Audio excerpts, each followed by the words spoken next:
شاہ ولی اور منہاج القرآن سے سید برق حسین شاہ صاحب اور ذوالفقار احمد قادری صاحب تشریف لائے. میں ان تمام احباب کا شکر گزار ہوں اور وقت بالکل نہیں ہے. اور ہمارے بزرگ عالم دین فیصل آباد سے خصوصی طور پہ تشریف لائے مولانا مفتی محمد اسحاق صاحب, اور اب ہم گزارش کریں گے کہ وہ تشریف لائیں اور موضوع کے حوالے سے میں نے پوچھا مفتی صاحب سے کہ وہاں اسٹیج پہ ٹیبل پہ رکھ دیا جائے یا ڈائس پہ آئیں گے, تو انہوں نے کہا نہیں میں ادھر کھڑے ہو کے آؤں.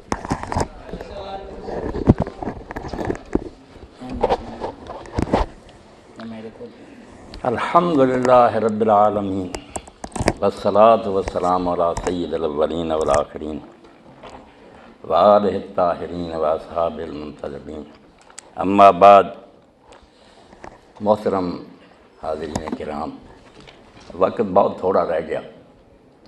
اس موضوع پر میرے جو خیالات ہیں وہ آپ انٹرنیٹ اور ویب سائٹ پر سنتے رہتے ہیں. یہ موضوع اتنے تھوڑے وقت میں سمیٹا نہیں جا سکتا. آپ نے سب حضرات کی گفتگو سنی, مگر میرا جو انداز ہے نا اور جو میں نے اس موضوع پر تحقیق کی, اللہ کے فضل سے میں نے کمزور روایتوں پر انحصار نہیں کیا. جیسے کہہ رہے تھے علامہ صاحب کہ تاریخ میں ایسا آتا, تاریخ بھی ہم سب جانتے ہیں کہ بنو عباس کے زمانے میں مرتب ہوئی, وہ بھی بنو امیہ کے دشمن تھے. ہر حکمران پھر پہلوں کے خلاف لکھوا دیتا. نہیں, میں نے کتاب اللہ اور صحیح احادیث, کمزور حدیثوں کو بھی نہیں لیا, حدیث کا دفتر کھنگالا کہ اتنا جہاں گداز واقعہ رسول کریم علیہ السلام کے قبر شریف میں جانے کے 50 سال بعد ہی پیش آ گیا کہ جو دوش رسول پر سوار ہوتا تھا, جس کے لیے اللہ کے رسول سجدہ لمبا کر دیتے تھے, اس کو اس بے دردی سے مسلمان کہلانے والوں نے ذبح کر دیا. اور جب کہ وہ دیکھ رہا تھا کہ میرے ساتھ بہت تھوڑے آدمی ہیں اور یہ جمی جمائی حکومت ہے, میں اس کو بدل نہیں سکتا, نہ بدلا جا ہی سکا, تو وہ کیوں اٹھے؟ جب کہ لوگ کہتے ہیں لوگوں نے منع بھی کرتے رہے. بظاہر حالات ایسے ہی تھے کہ اٹھنے کا کوئی جواز نہیں تھا, مگر کوئی ایسا حال تھا جس کی وجہ سے انہوں نے محسوس کیا کہ اب خاموش رہنا جو نا یہ بہت جرم ہوگا, اسلام پر ظلم ہوگا. تو اس کو سمجھنے کے لیے نا جو باتیں آپ نے سنی وہ سب ٹھیک ہیں, مگر آپ یقین جانیں کہ اس کو سمجھنے کے لیے جب کوئی شخص صرف یزید کے دور تک ہی رہ گا نا, اس واقعہ کو سمجھ نہیں سکتا. کہہ رہے یزید شرابی تھا, فاسق تھا, اتنی بات نہیں تھی. وہ شرابی زانی بھی ہوتا تو یہ کوئی اتنی قیامت نہیں تھی, پہلے بھی لوگ شراب پیتے تھے. مصیبت یہ تھی کہ قرآن اور حکومت کا ساتھ چھوٹ رہا تھا. قرآن الگ ہو گیا تھا, حکومت الگ ہو گئی. میرے محترم ساتھی کہتے ہیں لوگ نماز پڑھتے, روزہ رکھتے تھے, ان چیزوں کا انکار نہیں, وہ حکمران بھی کرتے تھے, کوئی انہوں نے علانیہ انکار نہیں کیا ان چیزوں کا. مگر وہ علامہ اقبال رحمۃ اللہ علیہ بات, ملا کو جو ہے ہند میں سجدے کی اجازت, نادان یہ سمجھتا ہے اسلام ہے آزاد. جب تصور یہ رہ جائے کہ نماز ایک شخص پڑھے, شراب نہ پیے, بس دین ہے, تو پھر کیا کربلا کی سمجھ آئے گی؟ نہیں. جب وہ سمجھے کہ اسلام اور توحید نام ہے, ما سے واللہ را مسلمان بندہ نے پیش فرعون نے سرش پر افغندہ نے, اللہ کے قانون کو چھوڑ کر جب حکومت کرنی شروع کر دی جائے, نمازیں چلتی رہیں, روزے ہوتے رہیں, حج کرتے رہیں, مگر قانون خداوندی سے جان چھڑا لی جائے. علامہ اقبال رحمۃ اللہ علیہ ایسی فرماتے ہیں کہ کربلا کا حادثہ کیوں پیش آیا, کیوں حکومت رشتہ قرآن سے, جب حکومت نے قرآن سے تعلق توڑ لیا, قرآن کو الماری میں بند کر دیا کہ جس کا جو حکم چاہیں گے ہم مانیں گے, وہ نہیں بند کریں گے, مگر جو اقتدار سے ٹکرائے گا وہ الماری میں بند رہے گا, وہ کوئی بندہ ہمیں اس پر مجبور نہیں کر سکتا. حکومت قرآن سے آزاد ہو گئی, حریت را زہر اندر کام رہے. اور جو بیچارہ امام حسین رضی اللہ سے پہلے بھی اٹھا, اس کے گلے میں زہر کا ٹپکا دیا گیا, قطرہ شہید کر دیا گیا. جب حالات اس نہج پر چلے گئے, ناراض نہ ہوں, باتیں کچھ تلخ بھی ہیں کہ حضرت معاویہ رضی اللہ تعالیٰ عنہ کا دور جو ہے, خود رسالت مآب علیہ السلام نے اس کو اسلامی حکومت نہیں کہا, یہ ہماری طرف سے زیادتی ہے. وہ ٹھیک ہے رسول اللہ پر ایمان لائے, آخر دور میں آپ کے ساتھی ہیں, رشتہ داری بھی ہے, سب ہے, مگر جو ہے نا ان کی وجہ سے حقائق نہیں تبدیل ہو سکتے. اللہ کے رسول علیہ السلام نے صاف فرمایا کہ میرے بعد جو ہے نا صحیح طرز کی حکومت ہو, 30 سال ہے, ثم یکون ملک نذور, پھر ظالم بادشاہ تھے, ٹائرنٹ کنگڈم کہا اس کو. اب ہم صفائی دیں کہ نہیں حضرت معاویہ کی حکومت ٹھیک تھی, یہ رسول اللہ سے ٹکر ہے. آپ کہہ رہے ہیں کہ وہ ظالم حکومت ہوگی, بادشاہ کا دور ہوگا. اور اس میں جو تبدیلی آئی اس کو سمجھیں، اور یزید کے بعد جس پٹڑی پر امت چل پڑی، رکانی سلسلہ بدتر سے بدتر آئے، مگر امام حسین رضی اللہ عنہ اس وقت ایک یہ اختلافی نوٹ لکھ لیا اور اپنے خون سے لکھا کہ مسلمان جو کر رہے ہیں یہ اسلام نہیں ہے، یہ امر المسلمین ہے، کرتے رہیں، میں اس کو تبدیل نہیں کر سکتا۔ مگر جیسے ایک جسٹس اپنا اختلافی نوٹ لکھتا ہے کہ یہ کام غلط ہو رہا، اور لکھنے والا وہ تھا جو وارث رسول علیہ السلام تھا، اس لیے اس کا فتویٰ امت نے ایسا قبول کیا کہ آج تک امت میں کوئی حضرت معاویہ رضی کو خلیفہ راشد کہنے والا پیدا نہیں ہوا۔ سب نے تسلیم کیا کہ واقعی وہ حکومت تھی، مسلمانوں کی تھی، مگر اسلام کی نہیں تھی۔ یہ برکت ہے امام حسین رضی کی، جس کی وجہ سے اقبال کہتے ہیں کہ قرآن اور کربلا کیوں کٹھے ہیں؟ رمز قرآن حسین آمد سے، قرآن کی رمز تو حسین سے سمجھ نہ آئی، زیاد سے وہ شعلہ فروخت۔ اس کے بعد جہاں بھی کوئی انقلاب کے لیے اٹھا، کسی نے اسلامی نظام کے لیے کوشش کی، تو یہ چنگاری اسے امام حسین رضی کی عادت سے نصیب ہوئی۔ تو امام نے اپنے اقدام سے دو چیزوں کو، اسلام اور امر المسلمین کو الگ کر دیا کہ مسلمان جو کرتے رہیں اس کے ذمہ دار یہ ہیں، اسلام الگ ہے۔ میں تھوڑے وقت میں صرف ایک بات آپ کی خدمت میں عرض کروں گا کہ یہ یزید کے دور سے پہلے امام حسین رضی پر جہاد فرض ہو چکا تھا۔ یزید کی بیعت اور یہ نا شراب وغیرہ کی کوئی بات نہیں تھی، خود حضرت معاویہ رضی کے زمانے میں بھی لوگ ان کے پاس آتے تھے محبت رکھنے والے کہ آپ کے بھائی نے صلح کر کے یہ کیا مصیبت ہمارے گلے میں ڈال دی کہ ہمارے ساتھی مارے جا رہے ہیں، قتل ہو رہا ہے، ان کی جائیدادیں ضبط ہو رہی ہیں، معاہدے کی ذرا پابندی نہیں ہوئی، اور ممبر و محراب میں امت کے اتنے بڑے سردار رسولہ کے بھائی پر جمعہ اور عید کے خطبہ میں لعنت کی جاتی ہے کہ علی پر لعنت ہے اور اس سے محبت، یہ کیا معاہدہ ہے؟ تو امام حسین رضی یہی کہتے رہے کہ میرے بھائی نے ایک معاہدہ کر لیا۔ سورہ حسن پر بھی میرا خطبہ سنیں، شیعہ سنی بھی نہیں سمجھ سکے کہ حسن نے یہ سورہ کیوں۔ یقین جانیں کربلا کا کوئی جواز ہی پیدا نہیں ہو سکتا تھا، اگر حسین اٹھتے نا صلح حسن کے بغیر تو بالکل بھوکے ہوتے۔ ہموار اس کام کے لیے حسن کی صلح نہیں کیا کہ فری ہینڈ دے دیا۔ جو ڈھونگ رچایا ہوا تھا نا کہ حضرت عثمان رضی کا خون کا بدلہ نہیں لیا گیا، یہ ایک پردہ ڈال دیا تھا، اس سے عام لوگ جو متاثر ہو گئے۔ حضرت حسن رضی کا اگر میں جنگ بھی لڑوں گا، پہاڑوں جیسی فوجیں لے کر حضرت حسن گئے تھے، اور مقابلے میں معاویہ بھی آیا تھا، مگر انہوں نے دیکھا کہ میں جیت گیا، پھر کیا ہوگا؟ وہ الزام رہے گا کہ عثمان رضی کے خون کا بدلہ نہیں لیا۔ میں اس کو فری ہینڈ دیتا ہوں، درمیان سے نکل جاتا ہوں، اور پھر دیکھوں گا کہ وہ عثمان رضی کے خون کا بدلہ لیتا ہے۔ سب شیعہ سنی جانتے ہیں، پھر نہ یہ کیس پوٹ اپ ہوا، نہ کوئی قاتل عثمان پکڑا گیا، نہ کسی کو سزا ملی، اور دین کے ساتھ ایسا مذاق ہوا کہ کہہ رہے ہیں نا کہ دین قائم تھا، دین نہیں قائم تھا۔ بالکل یہ ٹھیک ہے، نماز روزے کرتے تھے، میں صحیح بخاری سے لے کر حدیث کی ہر کتاب سے ثابت کروں گا کہ وقت تو نماز کے جو تھے وہ بہت بدل گئی۔ زور جو تھی عصر کے بعد پڑھی جاتی، عصر مغرب کے قریب، خطبہ جمعہ اتنا لمبا ہوتا کہ لوگ اشارے سے بیٹھے بیٹھے نماز پڑھتے، اور اگر کسی بیچارے نے اٹھ کر پڑھی تو اس کا سر قلم کر جائے گی۔ اور اس پر ہی حضرت حجرت بن عدی نے جب زیاد سے کہا نہ کوفہ میں کہ رسول اللہ کے بعد کوئی نبی نہیں آیا، نہ کوئی کتاب نازل ہوئی ہے، یہ نماز کا کوئی وقت ہے، جمعہ کی وجہ سے مغرب ہو رہی ہے، تو ان بیچاروں کے خلاف کیس امیر معاویہ کے پاس بھیج جائے گا کہ انہوں نے بغاوت کی ہے۔ وہ بیچارے کہتے رہے کہ ہم حضرت حسن کی صلح پر قائم ہیں، مگر نہیں، ان کے سامنے قبریں کھودی گئی، کفن بچھائے گئے، اور حضرت حجر جیسے صحابی، حضرت حسین سے پہلے کی بات، راہب صاحب محمد کفن بچے ہوئے ہیں، قبریں کھودی گئی ہیں، کہا بچنے کی صرف ایک صورت ہے کہ تم علی علیہ السلام پر لعنت کر دو۔ انہوں نے کہا توبہ توبہ، عمر گزری ان سے محبت کرتے، میں جان بچانے کے لیے لعنت کر، اور اپنے لوگوں سے کہا، ابن حجر رحمۃ اللہ علیہ صحابہ میں لکھتے ہیں، ہاں سب محدثین نے لکھا جو صحابہ پر کتابیں، کہ میرے کفن آلود کپڑے نہ، یہ خون آلود کپڑے نہ اتارنا، نہ بیڑیاں اتارنا، مجھے اسی طرح دفن کر دینا، میں پل صراط پر معاویہ سے اسی طرح ملاقات کروں گا، وہاں میری اس کی ملاقات ہوگی۔ اسی لیے جب لوگوں نے پوچھا کہ متى ذل الناس، لوگ کب ذلیل ہوئے، کہا ہینا مات الحسن، پہلی ذلت تو مسلمانوں کو اس نے نصیب ہوئی جب حکومت چھوڑنے کے باوجود حضرت حسن علیہ السلام کو زہر سے شہید کیا گیا، اور اس پر خوشی منائی گئی۔ یہ حضرات بیٹھے ہیں، میں حدیث کا حوالہ دوں گا، مسند احمد اور ابو داؤد شریف نکال لیں، وہاں دربار میں حضرت معاویہ کے مقدام بن عبادی کربر کو ساتھی گئے تھے، حکومت جس کے پاس، تو حضرت مقدام سے کہا انہوں نے معاویہ نے کہ تجھے پتہ حسن ابن علی فوت ہو گیا؟ تو انہوں نے انا للہ و انا الیہ راجعون کہا، جو دین کہتا عام آدمی کی موت پر کرو۔ تو امیر معاویہ نے کہا تو دعا مصیبت ہے کہ حسن کا مرنا کوئی افسوسناک بات ہے۔ اور درباری بولا جمرات نطفہ اللہ، وہ تو ایک آگ کا انگارہ تھا جو خدا نے بجھا دیا۔ اس وقت حضرت مقدام نے کہا حسن کے مرنے کو میں مصیبت نہ سمجھ، رسول اللہ کی گود میں ہوتا تھا، حضور فرماتے تھے میں اس سے محبت رکھتا ہوں، اللہ تو بھی اس سے محبت رکھ، تم کہتے ہو اس کا مرنا کوئی افسوسناک ہی نہیں۔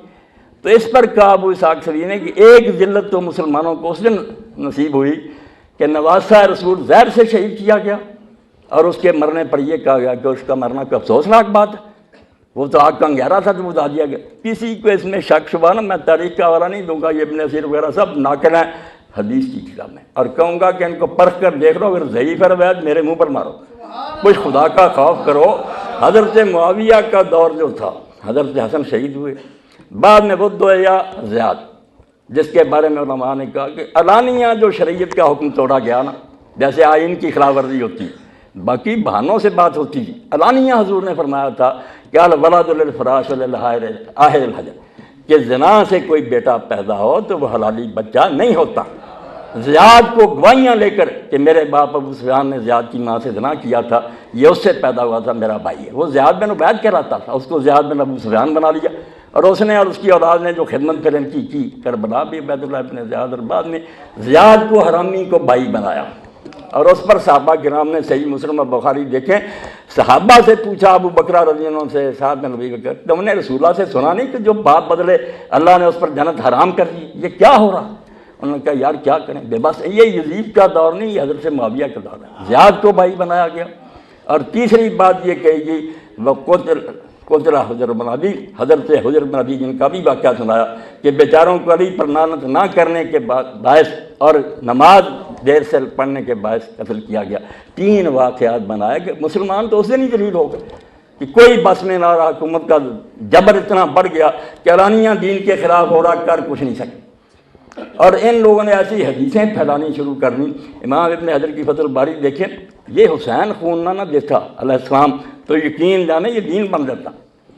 خلیفہ بنا ولید ابن عبد الملک، علماء آ گئے، انہوں نے حدیث سنائی کہ اللہ کے رسول علیہ السلام نے فرمایا توبہ توبہ ان اللہ اذا استرا عبدا الخلافہ، کہ جب اللہ اپنے بندوں میں سے کسی کو خلافت دے دیتا نا، کتب له الحسنات، اس کی نیکیاں لکھتا ہے، ولم یکتب السیئات، گناہ نہیں اس کے لکھے جاتے، اسے اجازت ہے جو چاہے کرے، صرف نیکیاں لکھی جاتی ہیں، گناہ۔ اس پٹی پر امت چل پڑی۔ یہ حدیثیں اس وقت امام زہری رحمۃ اللہ علیہ گئے تو ولید نے پوچھا یہ حدیث سنا رہے ہیں علماء، ٹھیک ہے؟ انہوں نے کہا بالکل جھوٹ ہے، قرآن کہتا ہے سورہ صاد میں یا داؤد انا جعلناک خلیفۃ فی الارض، آپ بڑے ہیں یا داؤد علیہ السلام بڑے تھے؟ ولید سے پوچھا، اس نے کہا وہ تو نبی، اس نے کہا اللہ نے کہا داؤد ہم نے تجھے حکومت دی ہے، فاحکم بین الناس بالحق، لوگوں کے درمیان حق کے ساتھ فیصلے کرنا، ولا تتبع الہویٰ، اپنی مرضی کی باتیں نہ کرنا، فیضلک عن سبیل اللہ، اپنی خواہش نفس تجھے گمراہ کر دے گی۔ نبی کو کہہ رہا اللہ، تم کون ہو کہ تمہارے گناہ نہیں لکھے گا؟ تو اس نے کہا ان لوگوں پر لعنت ہو، یہ ہمیں گمراہ کرنی کوئی۔ اس وقت ایسا دین گڑنا شروع کر دیا، مگر وہ اسی لیے باطل قرار پا گیا کہ اگر یہ بات ہے نا کہ خلیفے جو ہیں ان کو استثناء حاصل ہے تو حسین نے خون کیوں پھر دیا، واسطہ رسول نے جان کیوں دی؟ یہ جھوٹ بولتے ہیں۔ اور اسی طرح لوگوں نے یہ بھی بات کہی، امام ابن حجر ہی لکھتے ہیں، ایک بنی امیہ کے حاکم نے کہا قرآن نے تمہیں ہماری اطاعت کا حکم نہیں دیا، ہم جو چاہے کریں، اولی الامر منکم قرآن کہتا۔ انہوں نے کہا نہیں، اس سے آگے ہی تمہارا یہ اختیار جو ہے نا یہ چھین لیا گیا۔ فَإِن تَنَازَعْتُمْ فِي شَيْءٍ فَرُدُّوهُ إِلَى اللَّهِ وَالرَّسُولِ، کہ اگر حکومت کا اور لوگوں کا جھگڑا ہو جائے تو فیصلہ اللہ رسول نے کرنا ہے، وہاں تک ہی تمہاری اطاعت ہے جب تم اللہ رسول کے تابع رہو، ورنہ نہیں۔ یہ میں مثالیں دے رہا ہوں کہ حضرت معاویہ کا دور اور بعد میں آنے والا دور بھی، اس کو پڑھیں حدیثوں کی روشنی میں، بالکل ہمارے پاس ایک نیا اسلام ہوتا، اور ہی حدیثیں ہوتی، اور ہی دین ہوتا۔ یہ حسین علیہ السلام کی بات ہے کہ کہتے ہیں علامہ اقبال، جب حکومت نے قرآن سے رشتہ توڑا اور آزادی کے گلے میں زہر کے قطرے ٹپکا دیے کہ بولنے نہیں دینا، جو بولے گا سر اڑا دیا جائے گا۔ یہی ولید بن عبد الملک جب حکومت پر آیا، جمعہ اس نے بہت لمبا کر دیا۔ ایک تابعی جس کا امام ابن حجر نے علیہ صاحب ذکر، اس نے بیچارے نے کہا کوئی نیا دین تو حضور کے بعد نازل نہیں ہوا، یہ نماز کا کوئی وقت ہے؟ اس کا جواب زبان سے بھی نہیں دیا۔ سپاہی اٹھے محل کے اندر لے کر اس کا سر قلم کر کے مسجد میں پھینک دیا کہ بولو جس نے بولو۔ اس لیے کربلا سمجھنا نا میرے بھائی کہ حسین کو سمجھنا کہ قرآن کو کس طرح اس نے ساتھ دیا۔ یہ کہتے ہیں دین کا کوئی نہیں بگڑا، دین بگڑ رہا تھا، نماز روزہ نہیں بگڑ رہا تھا۔ وہ اب بھی بدماش حکمران کہتے ہیں ہم کعبے میں اتنی مرتبہ داخل ہوئے ہیں، یہ ظاہر کی باتیں۔ جو صحیح اسلامی حکومت تھی نا، قرآن کہ اللہ کا قانون نافذ کرو، شریعت کے مطابق حکومت چلاؤ، نمازوں کے اوقات تبدیل۔ اور اسی کے زمانہ میں حضرت معاویہ کے افسوس سے کہتا ہوں کہ اللہ کے رسول نے یوں ہی نہیں کہا کہ وہ ظالم حکومت ہوگی۔ زکوٰۃ کا لوگ پوچھتے جا کر حضرت ابو ہریرہ سے، سعد بن ابی وقاص سے، اسی کے دور میں فوت ہوئے، کہ حکمران کو دیکھ رہے ہو کہ زکوٰۃ کے ساتھ کیا کر رہا، اپنے ساتھیوں پر صرف کر رہا، اپنے کپڑوں اور خوشبوؤں پر لگا رہے ہیں۔ تو حضرت ابن عمر اور ابو ہریرہ وغیرہ نے کہا اس سے وہ شراب بھی پی رہے نا اور خنزیروں کا گوشت کھا لیں، تم دیتے رہو، تم بری ہو جاؤ گے، یہ اللہ کے حضور بھگتے رہے۔ یہ باب ہیں حدیث میں چیپٹر کے کہ ائمہ جور جب ظالم حاکم بھی آ جائیں گے تو بیت المال کو کا حق دے دینا، تم بری ہو جاؤ گے، وہ غلط استعمال کریں گے، بھگتے رہیں گے۔ حج کے بارے میں کہہ رہے تھے میرے ساتھی کہ حج چلتا نہیں۔ ہم دیکھتے ہیں کہ حضرت معاویہ کے دور میں ترمذی شریف دیکھیں، سب کتابیں، جس نے سب سے پہلے حج تمتع کو روکا اور اس پر مارنا شروع، قرآن کی ناسی، اور بڑی مشکل سے حضور نے اس کو رائج کیا۔ عرب لوگ حج کے زمانہ میں عمرہ کرنے کو افضل الفجور جانتے تھے کہ یہ بہت بڑا گناہ ہے کہ یہ اللہ کے گھر سے کوئی محبت ہے کہ ایک ہی مرتبہ آدمی حج کرائے اور عمرہ کرائے، عمرہ الگ سفر سے کرنا چاہیے، حج۔ حضور نے حکم دے کر کہا کہ ساری امت اس طرح بار بار نہیں کر سکتی، جو 48 میل کے اندر رہتے ہیں نا، حرم کے قریب ہے، وہ ٹھیک ہے، افراد ہی کریں، مگر جو دور رہتے ہیں تمتع کریں۔ اور صحابہ میں سے کہتے کہتے یا رسول اللہ یہ کوئی حج ہے کہ ہم درمیان میں آپ نے فرمایا نافرمان ہیں وہ لوگ، بڑی مشکل سے اس کو رائج کیا۔ سب سے پہلے جس نے روکا کہ یہ تمتع نہیں ہوگا اور اس پر لوگوں کو مارنا شروع کیا، کفر کا رواج بحال کیا۔ حدیث کی کتابوں میں دیکھیں آپ کیوں یزید تک رہتے ہیں کہ یزید فاسق فاجر، وہ بری بھی ہوتا تو جس پٹری پر امت چل پڑی تھی نا کہ حکمران جو ہے یہ بری ہوتا، اس کی ذات ہر حال میں لازم ہے۔ محدثین لکھتے ہیں حجاج بن یوسف جس کو حضور نے امیر کا، وہ بھی یہی کہتا تھا کہ حکمران حکم دے اس میں نیک و بد کا کوئی امتیاز نہیں، بس حکمران کا حکم ہے، وہ خدا کا حکم ہے۔ ایک نیا دین بن رہا تھا جس پر امام حسین رضی اللہ عنہ نے پھر سارے حالات دیکھتے ہوئے مدعا سلطنت بودے، کہتے ہیں لوگ کہتے ہیں کہ صرف سیاسی جھگڑا تھا، وہ کتنے حسین پاگل تھے، بوڑھے تو ہو چکے تھے، انگلی سے رنگی ہوئی۔ اگر ان کا مقصد حکومت ہوتا تو کوئی تبلیغ کرتے، لوگوں کو خط لکھتے، اکٹھا کر مدینہ سے مکہ چلے گئے، کوئی سیاسی تقریر نہیں، کسی کو خط نہیں لکھا۔ راستے میں جو لوگ خود ملتے گئے ان کو اعلانیہ ایک سچے رہنما کی طرح بتا دیا کہ میرا کیوں ساتھ دیتے، میں موت کی طرف جا رہا ہوں، کوئی فائدہ نہیں۔ لوگ چھٹتے چلے گئے، ملایا نہیں، کیونکہ ان کے سامنے کوئی جنگ نہیں تھی، کوئی وہ جانتے تھے کہ میرے باپ کو دھوکے سے بس کر دی، علی ختم ہو گئے، حسن نے چھوڑ دیا، میرے پاس 20 سالہ اقتدار معاویہ کے بعد کون سی طاقت ہے میں اس کا مقابلہ کروں، مگر ایک طاقت میرے پاس ہے کہ میں میدان میں نکلوں، اپنی بہنوں اور بچیوں کو لے کر نکلوں۔ جب حضرت ام سلمہ نے کہا کہ بیٹا تم جا رہے ہو، ان عورتوں اور بچیوں کا کیا کام ہے؟ آپ نے فرمایا شاء اللہ یرانی کتیلاں ویرم نساء سبا، اماں وقت ایسا آ گیا کہ اللہ چاہتا ہے کہ میں قتل ہو جاؤں اور میری بہنیں قیدی ہو جائیں، اس کے بغیر مسلمان نہیں جاگیں گے۔ یہ سو گئے، 20 سالہ جبر نے بالکل ان کی زبانیں بند کر دیں۔ جب میں جان دوں گا تو میں کوئی عام آدمی تو نہیں کہ بس مٹی میں مل گیا لوگ بلا دیں۔ اسی وقت آپ دیکھتے ہیں کوفہ جاگا، وہاں توابون اٹھے، مختار اٹھا، ابن زبیر اٹھے، ہر جگہ بغاوت ہوئی۔ یہ حضرت حسین علی کا خون کا صدقہ تھا، امت کو انہوں نے جگا دیا۔ تو یہ واقعہ جو ہے اس کے لیے یہ تھوڑا وقت نہیں درکار، زیادہ تو میرے خطبے ہی لیں، جب تک پوری تفصیل سے حدیثوں کی روشنی میں آپ نہیں نہ سمجھیں گے کہ خلافت جانے کے بعد ملوکیت نے اسلام کے ساتھ کیا مذاق کیا اور بعد میں آنے والوں نے دین کے ساتھ کیا ٹھٹا کیا۔ ایک اشارہ کرنوں کہ اسلام پھر اس طرح مظلوم ہو گیا کہ ولید بن یزید بن عبد الملک جب خلیفہ بنا، اس نے علانیہ قرآن مجید کو ٹھوکریں لگائیں، ایک خیمہ بنایا، حج کا ارادہ کیا کہ کعبے کے سائز کا اوپر میں لگاؤں گا، وہاں میرے امیر اور وزیر بیٹھیں گے، ساتھ شراب کے مٹکے سے شام تھے، گانے والے ناچنے، کعبہ کی چھت پر۔ وہاں جا کر لوگوں نے سمجھا کر تو کرے گا، بوٹیاں تیری اڑنے بعد آ گیا، مگر زندگی الحاد میں زندگی میں کفر میں گزری، اللہ رسول کا مذاق اڑاتا رہا۔ ادھر چل پڑے تھے لوگ، حسین رضی اپنے خون سے اس کو روک نہیں سکا، جا رہا تھا تیز چل، مگر دین میں یہ بات واضح ہو گئی کہ بے شک یہ جو کرتے رہیں یہ اسلام نہیں ہے، اسلام کے خلاف ہے۔ اسلام وہ ہے جو اللہ کی کتاب میں ہے، ان کا عمل جو اس کے ذمہ دار یہ ہیں، اللہ کا دین ان کا ذمہ دار نہیں ہے۔ وآخر دعوانا الحمدللہ رب العالمین۔ اگر پھر موقع کبھی ملا یا آپ فیصلہ باز آئیں سن لیں، جس کو حوالہ درکار ہو حدیث کی کتابوں سے مسئلہ ہے، اللہ کے لیے نا حسین رضی کے قصے کو ایک قصہ نہ سمجھیں کہ وہ یزید کے ساتھ ٹکر ہوئی، ایک شہزادہ اٹھا، اس کی تیاری مکمل نہیں تھی، ہار گیا۔ معاملہ یہ نہیں، معاملہ یہی تھا کہ دین تو تھا نا، اس کے لوگ بالکل آزاد ہو گئے تھے، اور امام حسین رضی کے خون کے بغیر لوگوں کو سمجھ نہیں آ سکتی تھی کہ مسلمان جو کر رہے ہیں غلط ہے، سچ وہ ہے جو اللہ کی کتاب میں ہے۔ اللہ کا لاکھوں لاکھ درود اور سلام آپ پر اور آپ کی آل اطہار پر، آپ کے نیک اصحاب پر۔ وآخر دعوانا الحمدللہ رب العالمین، صلی اللہ تعالیٰ علی خیر خلقہ سیدنا محمد و آلہ وصحبہ اجمعین۔ تشریف رکھیں اجتماعی دعا کے لیے۔ میں سید فرد حسین شاہ صاحب سے گزارش کروں گا کہ تشریف لائیں اور اختتامی دعا فرمائیں۔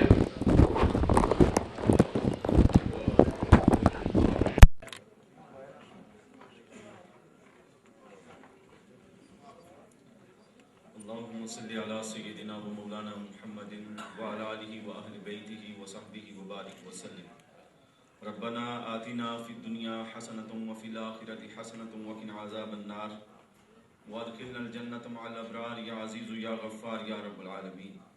یا اللہ یا رحمان یا رحیم یا حی یا قیوم، اے مولا کریم اپنے حبیب کا صدقہ جمی امت مسلمہ کے حال پہ رحم و کرم فرما، ہماری ہر طرح کی بلیات کو، تکلیفات کو، مشکلات کو دور فرما، ہم سب کو اپنا رحم و کرم عطا فرما، اپنے حبیب علیہ السلام کی محبت، مودت اور غلامی کی نعمت عطا فرما۔